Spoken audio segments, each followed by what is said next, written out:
KBC Channel 1. Sauti ya Kenya 92.9. Hii ni KBC Radio Taifa. Kila kitu maishani kina sauti yaleta furaha. Radio. Sauti ya elimisha, yahimiza, yatuleta pamoja. Sauti ya Kenya Radio Taifa. Sauti ya Kenya.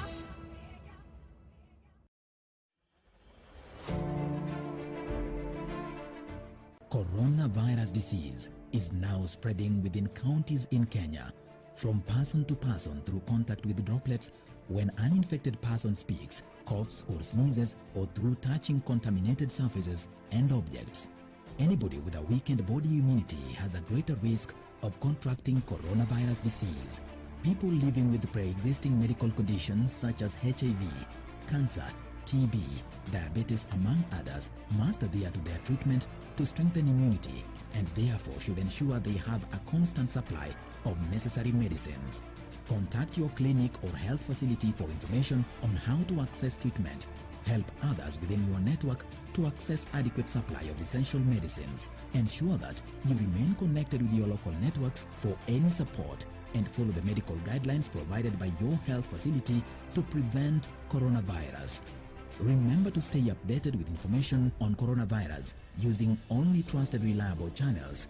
For more information on COVID-19, call 719 or dial *719#. COVID-19 is preventable. Protect yourself, your family, and the community. This message has been brought to you by the Government of Kenya and its partners.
Good evening.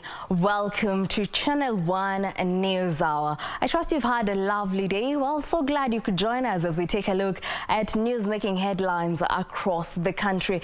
This even as just days after President Uhuru Kenyatta announced new COVID-19 containment protocols due to the spike in COVID-19 infections amid the third wave in the country, the government has released the list of providers of critical and essential services who are exempted from the curfew. Well, this includes medical professionals and health workers, National Security Administration and coordination of national government officers, public health and sanitation officers in county governments, licensed pharmaceutical companies, pharmacies and drugstores, licensed broadcasters and media houses, Kenya Revenue Authority, Kenya Airports Authority and licensed civil aviation service providers, Kenya Civil Aviation Authority, Kenya Airways PLC, Kenya Airports Authority and licensed port operators, power production and distribution companies, Kenya Railways Corporation, Kenya Pipeline Company, water service providers, food and farm produce processors, distributors, dealers, wholesalers and transporters, licensed supermarkets, mini markets and hypermarkets, licensed distributors and retailers of petroleum and oil products and lubricants, licensed telecommunications operators and service providers, licensed banks, financial institutions and payment service providers, fire brigade and emergency response services, licensed security firms, postal and courier services. Well, good evening. Let's begin the program. For now, let's take a look at the highlights.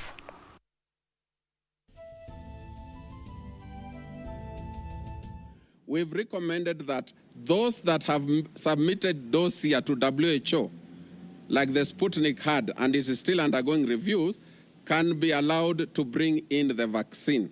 Government finally approves use and distribution of Russian Sputnik V vaccine. KIAMBAA MP is dead.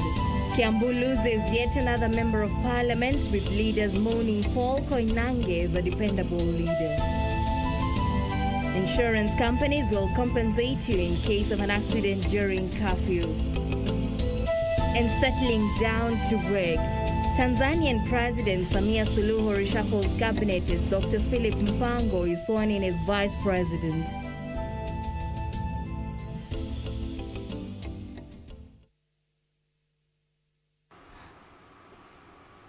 Welcome to the program. My name is KIAMBAA. Sign language interpreter is Lensa Odingo. Well, remember you can interact with us on our Twitter handle at KBC Channel 1 or at KIAMBAA. Now, to kick us off, well-endowed Kenyans will now have a chance to get the Russian Sputnik V COVID-19 vaccine, said to be retailing at 11,000 shillings for a full dose. Now, the Ministry of Health will soon be publishing a list of facilities that will offer the vaccine across the country. The controversy surrounding the jab, which is claimed to be 92% efficient against coronavirus, had been ignited by two prominent lawyers who had splashed their photos on social media sites taking the vaccine. The ministry made the assurance as the country confirmed 1,412 new cases from 9,219 samples tested in the last 24 hours. Purity Museo has more details. The Ministry of Health has finally approved the distribution and use of the Russian COVID-19 Sputnik V vaccine in the country after weeks of hesitation. The ministry officials pronouncing the Russian vaccine safe for use in Kenya. Yes, indeed, we have this vaccine available in the country. Number two, the vaccine has received emergency use authorization by PPB. Number three, we have been able to engage the distributors to identify the facilities that will be able to offer this vaccine. When importing these vaccines, it will be a requirement that the batch numbers are shared well in advance before they are imported into the country. Batch numbers must be declared well in advance to the pharmacy board before the issuance of import permit. The ministry said the company that imported the Russian jab without mentioning its name was a licensed distributor. We do have a licensed distributor who brought in this vaccine into the country, and the mechanisms in terms of bringing it in were followed, as we've shared with you. What was missing and what you've heard missing really particularly comes into the sector of how do we engage private sector to ensure indemnity is in place. Health Chief Administrative Secretary Dr. Mercy Mwangangi announcing that the ministry will soon release a list of centers where the jab will be available. Right now, we are finalizing on this list of facilities, and once final, we shall share with you which facilities will be able to, offer the Sputnik V vaccine. The controversy surrounding the jab was ignited by two prominent lawyers who posted photos on their social media sites receiving the vaccine. The two posted photos on their respective social media platforms of them getting vaccinated at what looked like the same location and by the same health worker. Later the same day, Deputy President William Ruto also released photos of himself and his wife Rachel Ruto getting vaccinated by a health worker resembling the one who vaccinated the two lawyers after he missed out on Friday's jab session at State House Nairobi, where President Uhuru Kenyatta led senior government officials to be vaccinated. The Russian embassy in Nairobi has distanced itself from the COVID-19 Sputnik V vaccine. The embassy confirmed confirmed that Sputnik 5 vaccine was in Kenya but said it was imported by a private company on a commercial basis. Meanwhile, the country's coronavirus positivity rate dropped to 15.3% Wednesday after 1,412 new infections were reported in the last 24 hours from 9,219 samples screened, bringing the total number of infections to 134,058. 189 patients have recovered from the disease, 230 from home-based isolation care, 159 from various health facilities. Total recoveries now stand at 92,679. And we continue to thank our healthcare workers for the good job that they're doing. Meanwhile, Kenyans who received the first dose of the COVID-19 AstraZeneca vaccine have been assured of the availability of the second dose as soon as the 8th week elapses. Purity Museo, Channel 1 News, Nairobi. Now, the National Council of Churches of Kenya wants the government to roll out a vibrant and comprehensive mass vaccination program to cover all Kenyans within the shortest time possible. NCCK Nairobi Regional Chairman Bishop Julius Wanyoike says the government should also reconsider the closure of places of worship, which had already put in place all the necessary protective measures against COVID-19. The latest coronavirus statistics from the Ministry of Health indicate a positivity rate of 15.3% in COVID-19 infection in the country. So far, 2,153 Kenyans have succumbed to the disease, and the number continues to rise. The worrying trend has drawn the attention of the clergy, who are now calling for immediate mass vaccination of Kenyans. That the government rolls out a vibrant and comprehensive vaccination program to cover all Kenyans within the shortest time possible. We urge all Kenyans to voluntarily consider receiving the vaccine when the opportunity is offered and to avoid being drawn into vaccine blood competitions. The National Council of Churches of Kenya is more concerned that curfews and cessation of all movement in and out of the 5 counties are too stringent and may do more harm than good. That the government exercises sensitivity when announcing lockdowns and other stringent measures so as to avoid hurting the people unnecessarily. Abrupt lockdowns tend to have more negative effects than positives. That the government reconsiders the closure of places of worship, considering that such had already put in place all the necessary protective measures.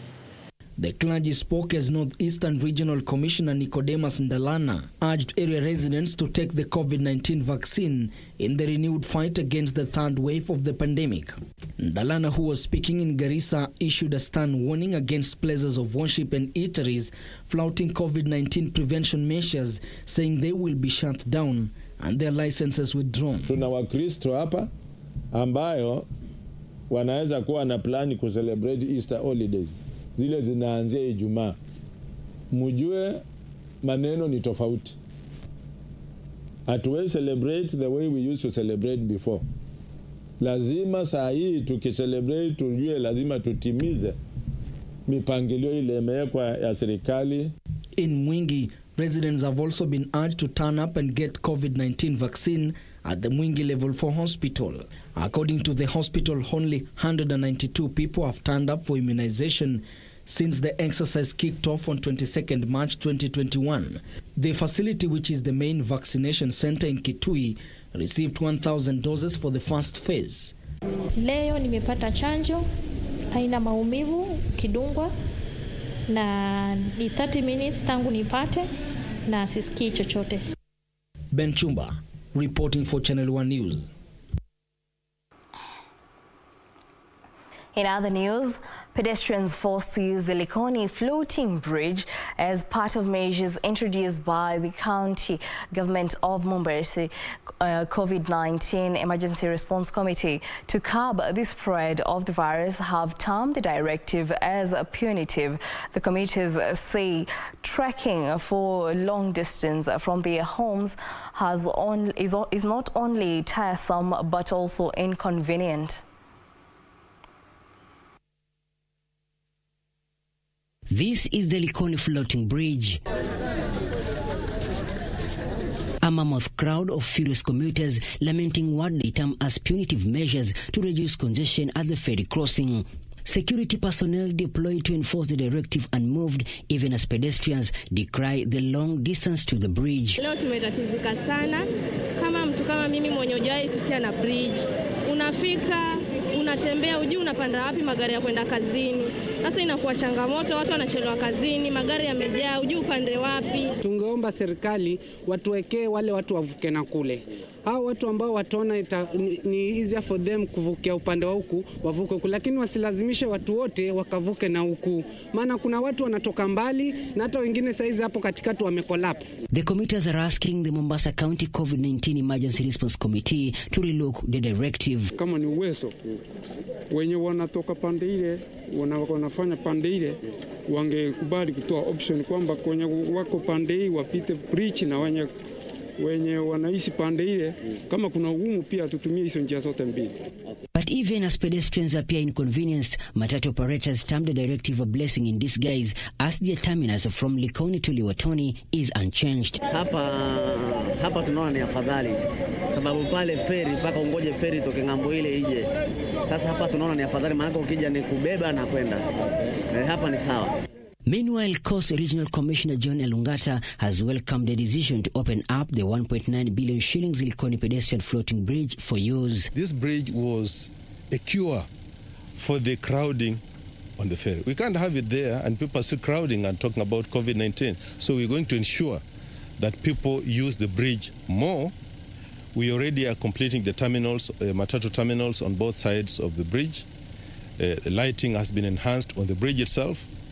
We will schedule better so that the bridge is in use most of the day. Elungata also called for stringent security checks at the border transit points in the region following the surge in coronavirus cases. He has directed county security teams in Kwale and Taita Taveta counties, which share a border with Tanzania, to work closely with health authorities. I think surveillance is going on. The county security committees have been tasked with the responsibility of ensuring that the borders are actually clean, that anybody coming in is tested or has a COVID negative certificate to be able to come into the country. Pedestrians rerouted to use the Likoni floating bridge to decongest ferries at the Likoni crossing channel are appealing to Mombasa County COVID-19 Emergency Response Committee to relook into their directive, terming the move as inconvenient. Reporting for Channel 1 News from Mombasa County, I'm Michael Mondega.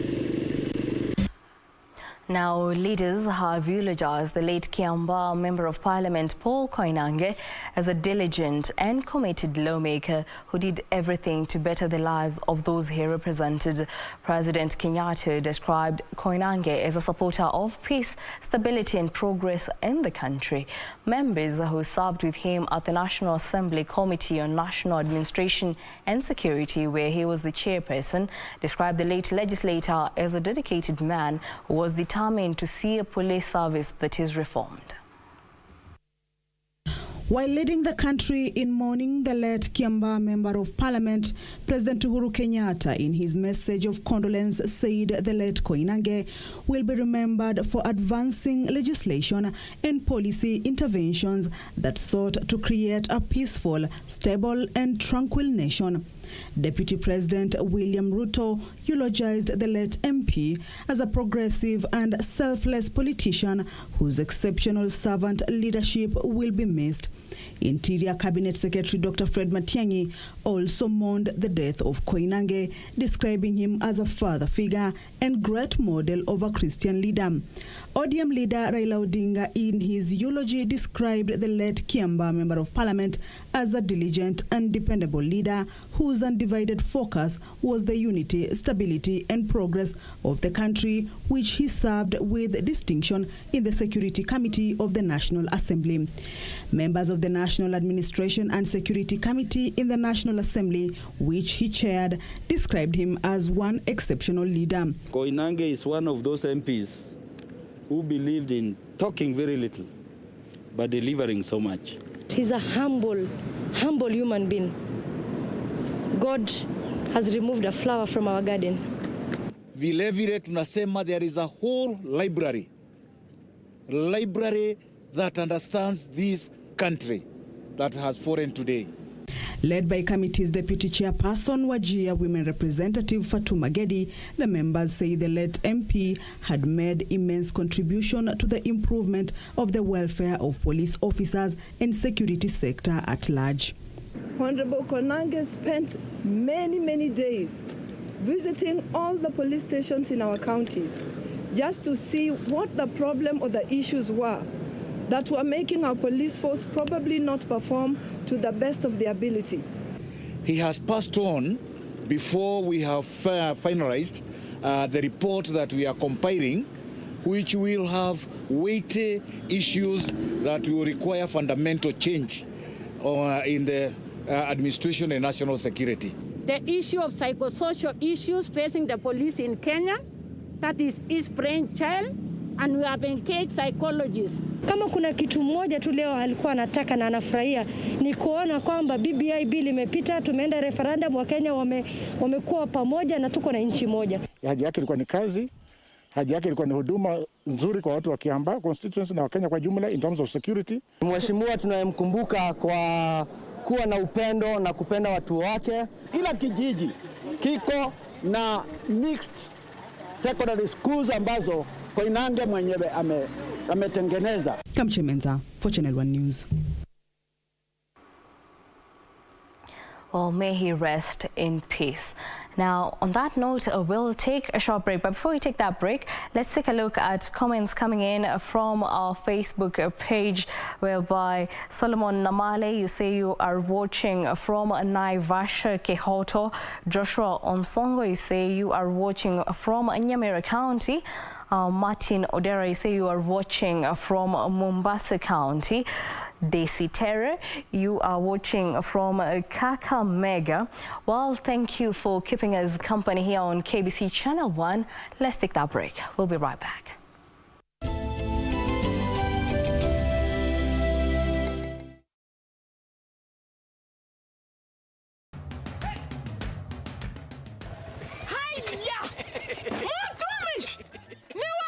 Ni mimi. Ulitoa pikipiki?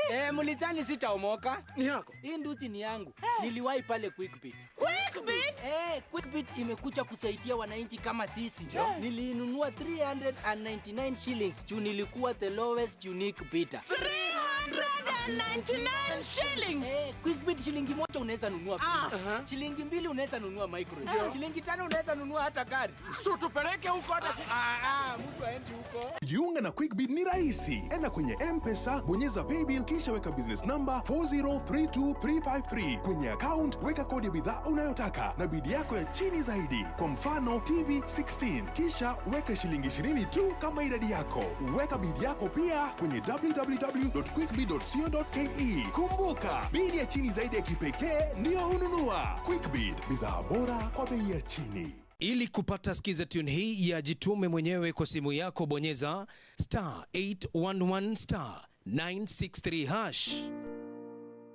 Unavyojikakamua kupata ufanisi, ndivyo utakavyofurahi baada ya kufanikiwa.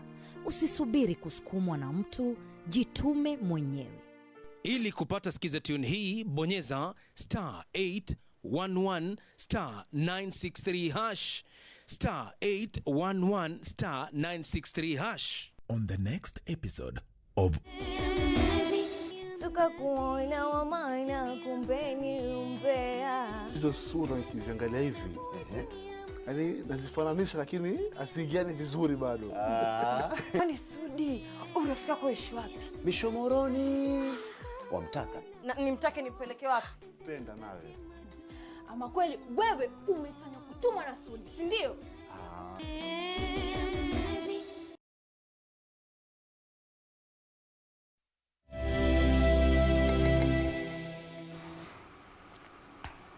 Welcome back. Now let's proceed. 4 people involved in an alleged exam cheating in Rongo will spend 10 more days in police custody. The 4 who were all exam officials were arraigned in Rongo court, which gave the police more time to conclude their investigation.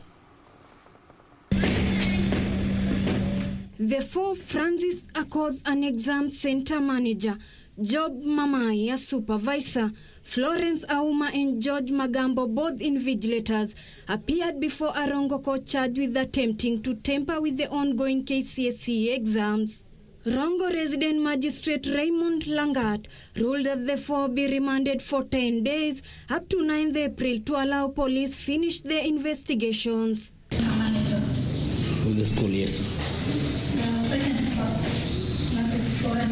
Meanwhile, Early Education Principal Secretary Julius Joan has called for mental and physical support to teenage mothers doing the Kenya Certificate of Secondary Education. Our young girls who could have been pregnant because, are already having a little distress. The best we can do is to let them sit the exams. We don't want to make them the focus of discussion because we cause them a lot more anxiety. So I think the best thing is to let them sit the exams in peace. Then after the exams are over, then we can now start addressing issues of pregnancy. For now, please let's give them space, let them sit the exams, and let us wish them well. The PS who was in Kiambu to oversee the ongoing exams said teenage mothers are facing a number of challenges navigating through parenting and exams, which call for compassion from all involved. Ruth Wamboy for Channel 1 News. Now, former Nairobi Governor Mike Sonko has appointed a new team of lawyers to represent him in the 14 million shilling tender graft case against him. Lawyer Evans Ondieki and Professor Migai Akech will defend Sonko after his previous legal team quit early this month, citing bias from Anti-Corruption Chief Magistrate Douglas Ogote. Former Nairobi Governor Mike Sonko now has a new legal team. John Haminwa, who was representing Sonko earlier, had objected Magistrate Douglas Ogote's handling of the case and highlighted the absence of the media during court proceeding as a mockery of justice. According to the new team led by Evans Ondieki, a legal consultation over the case will be held on April 19th to establish how to proceed with the case.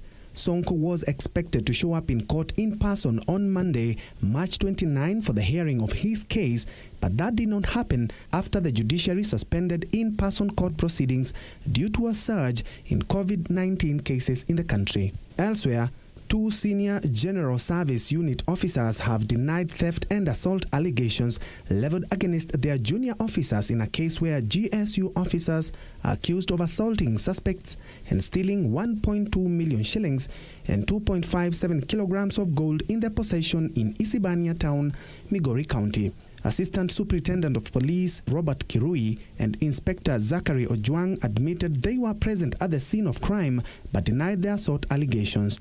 5 suspects were arrested and charged with possession of uncustomed goods in court on March the 18th, but claimed they had in their possession the cash and gold which the police seized. The court directed the Independent Policing Oversight Authority (IPOA) to commence investigations and the case be held on May 15, 2021. The Naivasha Law Court has been closed after 1 member of staff tested positive for COVID-19. In a statement to newsrooms, Acting Chief Justice Philomena Mwilu said the court will be closed for 10 days and staff will have to self-isolate. Naivasha Law Court has 38 judiciary staff, 6 judicial officers and 1 judge. For Channel 1 News, I'm Ben Troinjue. And in the political arena, the Orange Democratic Movement says the Building Bridges initiative must be subjected to a referendum, urging Parliament to fast-track the process of approval. In a statement to newsrooms, the party said the public must have the final say on constitutional amendment, which entail fundamental reorganization of the executive. Raila Odinga, who met the leadership of the Orange Democratic Movement, reaffirmed the party's unwavering commitment to the Building Bridges initiative and the Constitution of Kenya Amendment Bill currently before Parliament. Odinga said the party has agreed on the need for Parliament to fast-track approval of the Constitution of Kenya Amendment Bill 2020 so that Kenyans can make the final decision via referendum. Raila said the party is also committed to the handshake with President Uhuru Kenyatta, which has created an environment of peace and stability. However, the National Council of Churches of Kenya, NCCK, Nairobi region, has questioned the referendum push, saying the nation is not ready for the exercise as the necessary electoral structures are not in place. We are, however, concerned that the necessary electoral structures are not in place. The commissioners of the IEBC who resigned have not been replaced, and the Secretariat is not fully constituted. As such, the necessary preparations for the referendum and the general elections are not being done. Meanwhile, women in Mandera County have voted to elect their own in political positions predominantly occupied by men. Speaking in Mandera town, the women drawn from different parts of the vast county pledged to ignore the conservative culture that has sidelined them from seeking elective positions for decades. Wameamini hiyo shida yetu, wamejua ile shida tuko nayo katika Mandera, ambayo ni sisi wa mama peke yake, wa vijana yetu wako chini, wasichana wetu wako chini, sisi wa mama tuko. Tunataka msichana anatoa, anakuja tunachagua yeye. Sasa kitoka leo mwanaume kitabu yake tumefunga. Suleimanieri, Channel 1 News.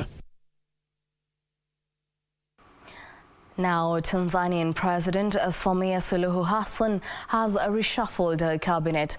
On the same day, Dr. Philip Mpango took oath of office as Vice President.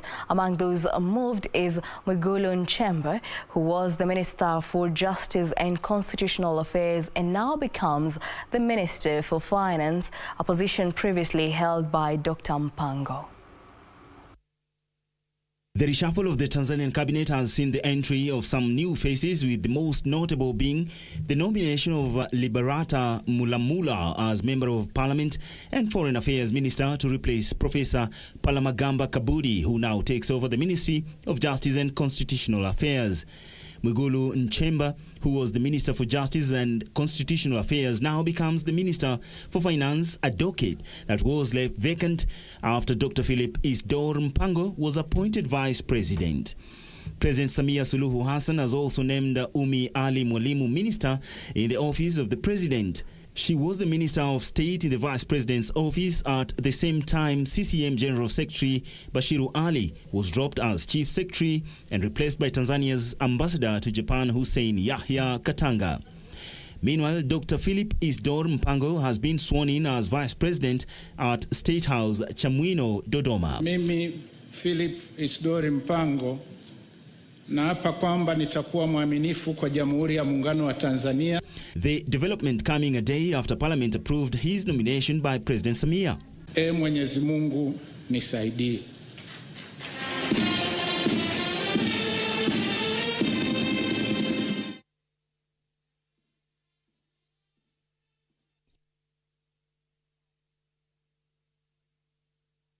Arrested in Lagdera, Garissa County with a cache of weapons which include AK-47 rifles, 2,004 bullets and 20 liters of petrol.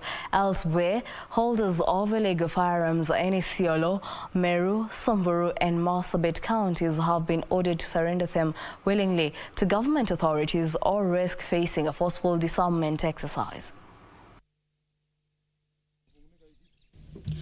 Police in Lagdera, Garissa County have arrested 3 suspects with 8 AK-47 rifles, 2,004 bullets and 20 liters of petrol. Police claim they spotted the 3 along Baraki Malmin Road in a white Toyota Succeed car, registration number KCY 953L.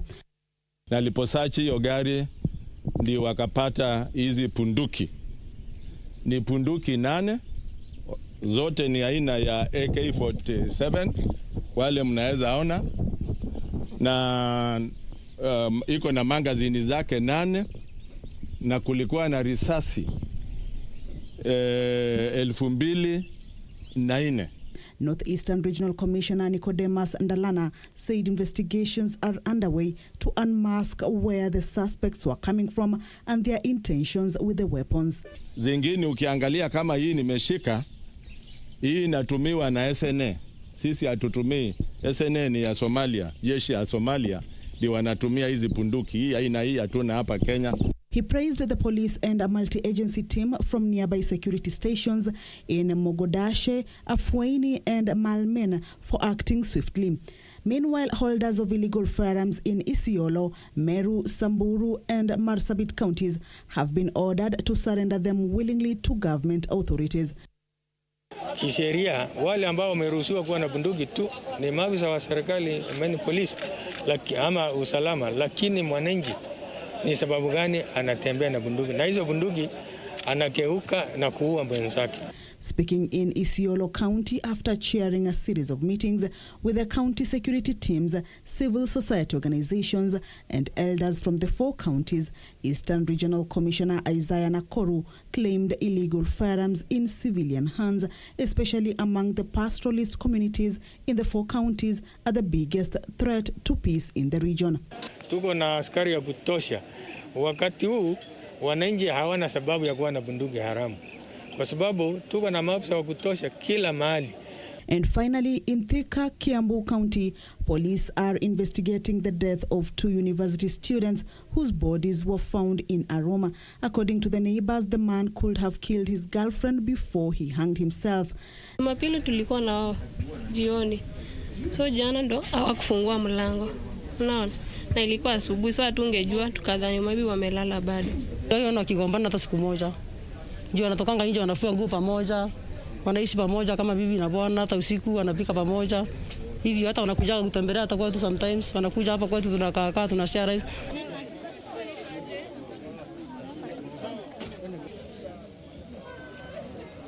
Now let's shift gears. A majority of Kenyans are opposed to the government's regular borrowing from foreign countries. A survey conducted by Infotrack Kenya, 62% of the population does not support a foreign borrowing trend for fear of saddling future generations with debts or losing our national assets to the lenders when the debts are not paid. The survey conducted by Infotrack Kenya between the 20th and 23rd of December 2020 indicates that as much as 62% of Kenyans do not think regular borrowing from foreign countries is a good thing, 36% of the respondents support it. 76% of the respondents say Kenya gets most of its loans from China at 76%, USA at 13%, UK at 13%, and France at 1%. 7% don't know where Kenya borrows the money from. On the government's handling of the foreign debt, 52% termed it as poor, 32% rated it as average, while 12% applaud the government's handling of foreign debts. A majority of Kenyans do not think that regular borrowing from foreign countries is a good thing, despite the fact that, you know, we are a country that has many development obligations, because we are at that point in our journey as a country where we are improving our infrastructure, be it physical infrastructure, social infrastructure. All these things require money that sometimes that we do not have, and that, you know, compels us to go outside to borrow this money so that we can fund these projects. The survey attributed these outcomes to findings that 38% of Kenyans fear the future generations will be saddled with the debts and pay for them for a long time. But why is it that we keep getting these loans? Well, according to Kenyans, 29% believe that we keep getting these loans because we keep asking for them. 34% cite the risk of inability to pay back the debt and hence embarrass the country. 24% of the respondents fear that if we default on the debts, the country could lose a number of its national and strategic resources, facilities, and installations to foreigners. Irene Mchuma Odim, Channel 1. Moving on, Jubilee Party Executive Director James WAWERU has been laid to rest at his home in Mangu, Gatundu North, KIAMBAA County. Speaker after speaker eulogized WAWERU, who died Tuesday last week while undergoing treatment at Nairobi's Karen Hospital as a seasoned public servant who left a mark of excellence in the various fields he served. These and other stories up next in our County News Roundup. Jubilee Party Secretary General Raphael Tuju, Kiambu Governor James Nyoro, his Nyandarua counterpart Francis Kimemia, Thika MP Patrick Koinange, and former Funyula MP Paul Otuoma joined mourners in bidding farewell to Jubilee Party Executive Director James WAWERU in Mangu, Gatundu North, Kiambu County. The leaders eulogized WAWERU as an outstanding leader who served Kenya with distinction throughout his life. It's only when I was working with James WAWERU in the Ministry of Youth and Sports that I came to really appreciate the dedication and commitment of public servants. Meanwhile, a family from Nyairoko village, Charagita ward in Oljoro Orok constituency is seeking help from the government and well-wishers to bury the body of their kin detained in hospital over unpaid bills. Joyce Mugure claims their son died at Nairobi West Hospital while undergoing treatment on 5th of this month, and his body cannot be released until they pay the hospital 1.2 million shillings. Elsewhere, women political aspirants in Migori County have raised concerns over increasing cases of cyberbullying and frequent attacks on their personality. The women who have shown interest in vying for top county seats say they have had to stomach incessant breach of privacy, which they say is likely to impact negatively on their political career. You find very young people, the age of your children, posting very malicious things about you on Facebook. And sometimes you wonder, why do they talk about the women? Like in this case of Jackie Paul, why would somebody talk about the sexual life of a woman? In Baringo County, the Lembus Advocacy and Welfare Council of Elders have come out to demand for the closure and relocation of donkey abattoir in Chemogoch in Mogotio. The elders say it is not only a taboo but a curse to slaughter donkeys.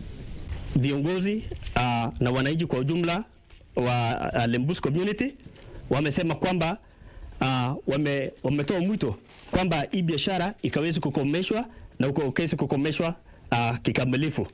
Finally, Juakali Artisans in Umoja, Embakasi Sub-County, Nairobi, whose businesses were raised last Friday, are appealing to well-wishers to help them re-establish their businesses. Most of the artisans had been contracted by the government to produce desks under the school furniture program. According to Embakasi Deputy County Commissioner, 37 of the victims have already received 50,000 shillings each, assuring all affected of the government support. Na ilituchomea karibu kila kitu yenye ilikuwa tunafanyia pale, ile kazi tulikuwa tunatengemea. Kama mimi nilikuwa na deal na kutengeneza hizi vitanda tulikuwa tumepewa hizi za hospitali, nilikuwa natengeneza hizi lockers za shule, na zote ziliweza kuchomekea pale. Give the investigative officers chance to complete their work. After that, now we are going to 12 meetings with all the relevant authorities in as far as that piece of land is concerned, and get to the bottom of this issue.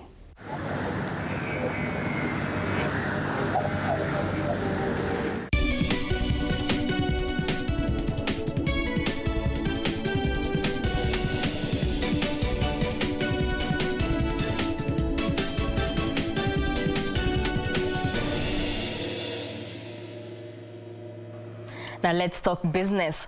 Court cases are slowing the compensation process for policyholders of insurance companies placed under statutory management. Policyholders Compensation Fund Managing Trustee William Masita says legal actions against winding up of troubled insurance companies, mainly by shareholders, are delaying compensation of claimants.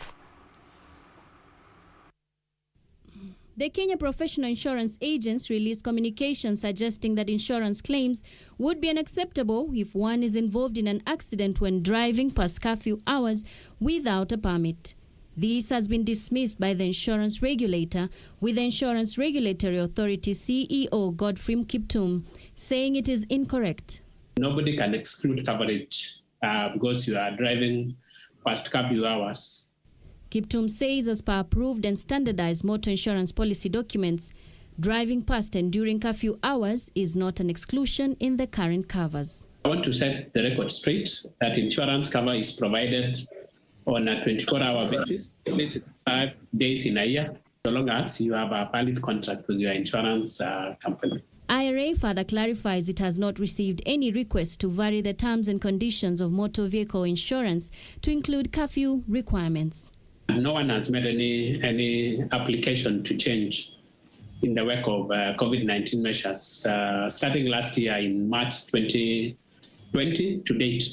He says for those found contravening COVID-19 containment measures, relevant law enforcement agencies will take the necessary action.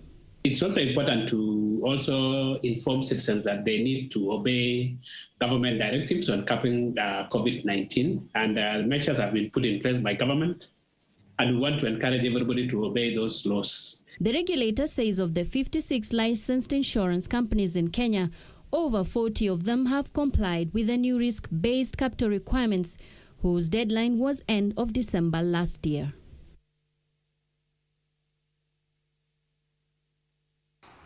Kenyans on average sent 11.2 billion shillings daily between October and December last year on the mobile money transfer platform. This is according to the latest quarterly report from the Communications Authority of Kenya that indicates that person-to-person money transfer volumes during the last 3 months of 2020 grew 22.1% to 871.4 million transfers. More and more Kenyans are opting to use mobile money services to transact, according to data from Communication Authority of Kenya. Person-to-person transaction hit 1.03 trillion shillings during the last 3 months of 2020. The total deposit in money wallets grew 24% to 1.1 trillion shillings, while money transfers to the government also increased 6.5% to hit 13.18 billion shillings. Business-to-business mobile money transfer registered the highest value, with the transfer hitting 1.7 trillion shillings from 1.336 trillion shillings during the previous quarter.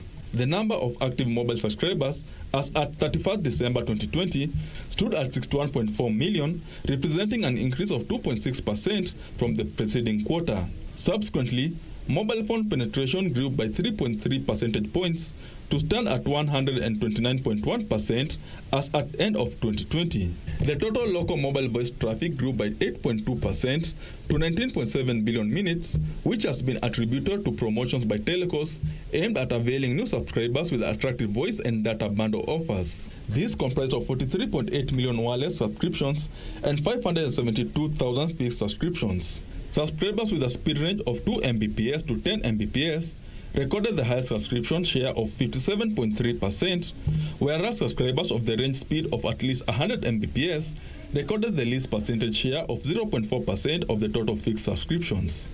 Benson Rioba reporting for Channel 1 Business.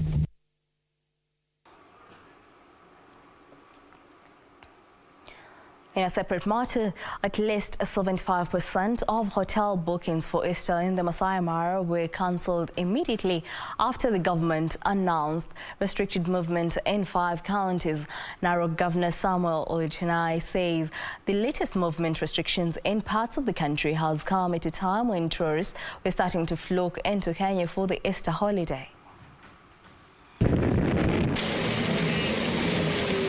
Narok Governor Samuel Oletunai says those in the travel and hospitality industry are staring at job losses after the announcement of the latest COVID-19 containment measures that restrict movement in 5 counties as well as longer curfew hours. Mara was full for Easter, and immediately they said with the lockdown there were cancellations, and with cancellations, you know, as usual, the hotels loses money. The next thing is there are no jobs. He has pledged to lobby to have tourists who are in the country and had already booked to be allowed to move and follow the health protocols in an effort to support the travel hospitality industry. So that is negotiated. But again, many tourists, the moment they hear that you are under lockdown, most of them just cancel. You know, they are not just ready to come and negotiate and all that. So immediately there was a lockdown. I can say 70-80% of the tourists just canceled. Tunai, who chairs the Tourism Committee of the Council of Governors, is also calling on Kenyans to adhere to the COVID-19 containment measures to save lives. So on one hand, the government is trying to save life, but on the other hand is the economic. So trying to balance the two.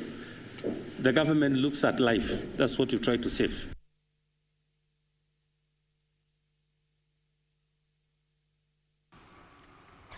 Chinese phone maker Xiaomi is wading into electric vehicles with a $10 billion investment over 10 years. Xiaomi is the world's third largest smartphone maker behind Apple and Samsung, according to data firm Canalys. Now, the company will be entering a fiercely competitive electric car market that also includes rivals Apple and Huawei. Details of this story and others in our international news roundup. Xiaomi will set up a wholly owned subsidiary with the initial investment of $1.5 billion with the company's chief executive Lei Jun heading up new venture. So far, the company has given no indication about where it will produce budget models or target the top end of the market. There are already hundreds of companies in China jostling for a share of the world's leading market for electric cars. Planned or existing models in China range from the tiny Hongguang Mini EV, which retains for $4,500, to the new high-end electric Bradzek, which is owned by China's biggest car maker Geely. Foreign manufacturers are also looking to build EVs for Chinese customers. Tesla is already delivering its Model Y to China from its Shanghai factory, while Ford has plans to manufacture the electric version of its Mustang there. Elsewhere, Google Maps will start directing drivers to routes it calculates to be the most eco-friendly based on a list of factors. The search engine said it will highlight journeys that generate the lowest carbon footprint using mainly traffic data on road icons. Google said the feature will launch first in the US later in this year, with a global expansion on the way. The new feature is part of commitment to fight climate change. When launched, the default route on the Google map will be eco-friendly option, unless users choose to opt out of it. When alternative routes are significantly faster, Google will offer choices and let users compare estimated emissions. Finally, the Egyptian Electricity Transmission Company and the Sudanese Electricity Transmission Company have awarded Siemens Energy a contract to build a grid stabilization stations in Sudan, which will stabilize the grid and ensure reliable flow of power from Egypt to Sudan. The project will improve supply and enhance reliability of power across Sudan. Today, only around 60% of the population in Sudan has access to electricity. The contract will be the first grid stabilization of scale to be carried out in Sudan, and it will utilize STATCOM technology. STATCOM regulates the transmission variation automatically according to the grid conditions. The solution will strengthen and stabilize the power grid by providing reactive power compensation and dynamic voltage support.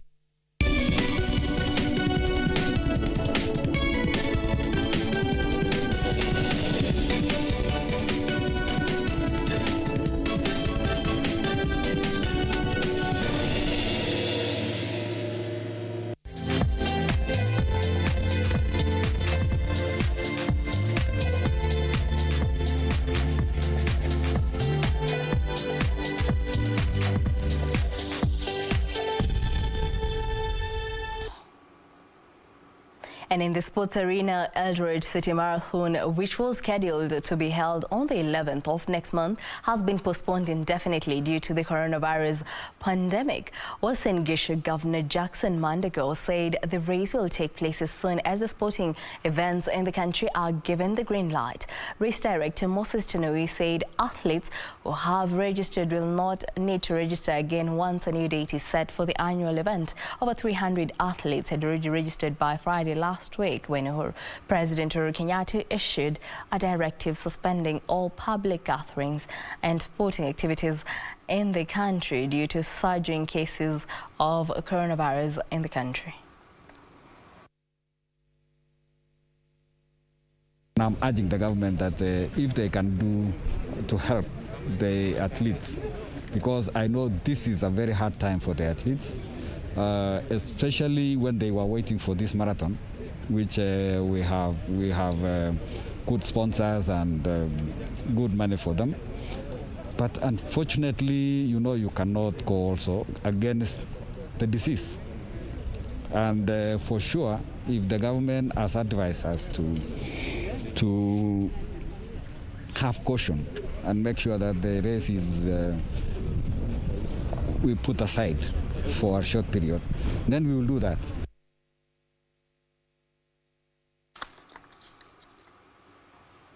Now, 23 teams have secured their slots at the 2022 Africa Cup of Nations finals to be held in Cameroon. The qualifiers concluded last week with 4 countries punching their tickets for the continental tournament, although Sierra Leone and Benin failed to play after the visitors refused to accept the alleged COVID-19 positive results in their squad. Kenya, Uganda and Tanzania came short during their campaign. Some of the teams that have qualified include Ethiopia despite losing 3-1 to Ivory Coast, Egypt, Comoros, Burundi, Nigeria and Sudan, who defeated South Africa 2-0 to book their place in Cameroon. Tried to protect the ball, but it was good work from the Sudanese midfielder. Now they got a bit of pressure on them. South Africa, Abdul Rahman, you've got to close him down. It's a great goal from Abdul Rahman. He scores their second goal. Sudan taking the lead. The defeat in Khartoum has led to the firing of Bafana coach Molefi Nseki. The tournament is set to take place in January and February next year.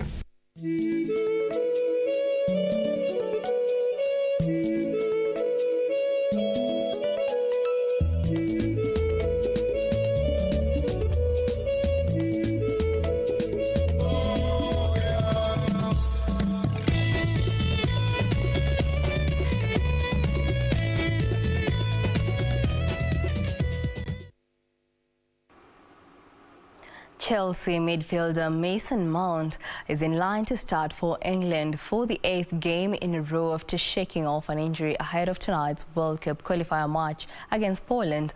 Meanwhile, Brighton's Leandro Trossard and Leicester's Dennis Wright scored the first Belgium goals in a crushing 8-0 win over Belarus, while Netherlands secured a 7-0 win over Gibraltar. Netherlands ended the international period with a comfortable 7-0 win over Gibraltar.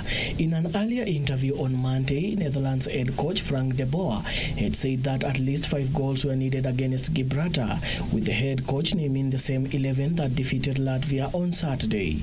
The victory moves Netherlands onto 6 points and 1 behind group leaders Turkey, who could only draw 3-3 at home to Latvia despite having an early 3-1 lead. In another match, a match change to Belgium east past Belarus after an 8-0 win to take control of Group E. Fine goals from Michi Batshuayi, Hans Venaken, Leandro Trossard and Jeremy Doku had the Red Devils 4-0 up at the interval. Dennis Praet and substitute Christian Benteke then made it 6 before Trossard and Venaken completed their doubles late on. Meanwhile, Mason Mount is in line to start for England for the 8th game in a row after shaking off an injury ahead of tonight's World Cup qualifier match against Poland. After starting both World Cup qualifiers during the international break so far, it was claimed that Mount was doubtful for the Poland clash tonight after appearing to be missing from training. In other matches tonight, Germany will take on North Macedonia while Spain faces Kosovo.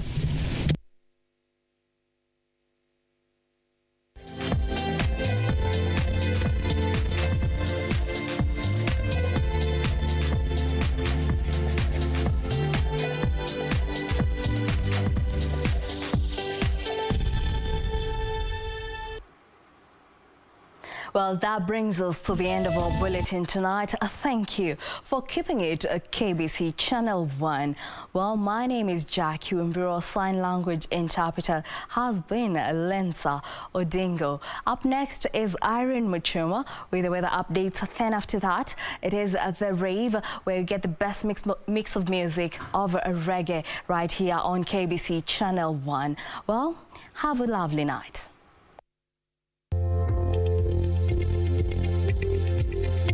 Good evening and a very warm welcome to Channel 1 Weather Updates. My name is Irene Mchoma Odem. Weatherman says wet conditions will characterize most parts of the country in the next 24 hours. That means we need to be warm and also pack our umbrellas as we leave the house. Starting tonight, scattered wet conditions will characterize the whole country. The Lake Basin region will mainly experience showers accompanied by thunderstorms, and these will also affect the western parts of the country. Tomorrow, it will rain over most parts of the country during the morning hours, starting from the northeastern parts of the country to the northwestern parts of the country. There will be light rains in Lodwar and areas of Wajir, Mandera, and Marsabit. The capital, Meru, Nyeri, Machakos, Makindu, Voi, will experience wet conditions during the morning hours, and also for you at the coastal strip, these will mainly affect Malindi, Mombasa, and Lamu. There will be scattered wet conditions in the county of Garissa. The Lake Basin region will largely experience rains over several places, and these will mainly affect Kisumu, Kakamega, Kisii, and Nyamira. Equally, Narok and Kakamega will be affected. Now, in the afternoon, we'll see an increase of wet conditions across the country, and this will largely affect the western parts of the country. There'll be showers accompanied by thunderstorms. As much as it will be over a few places, it will affect several counties. The northern parts of the country will also experience scattered wet conditions equally at the coastal strip and also the southeastern lowlands. The capital, Meru, Nyeri, and Machakos will experience showers during the afternoon hours. Temperatures, Lodwar will experience highs of 37 degrees Celsius. Mandera and Garissa will experience highs of 38 degrees Celsius. And the capital will experience highs of 26 degrees Celsius. Let's now cross the borders and have a look at the international forecast. Good night, a blessed day ahead.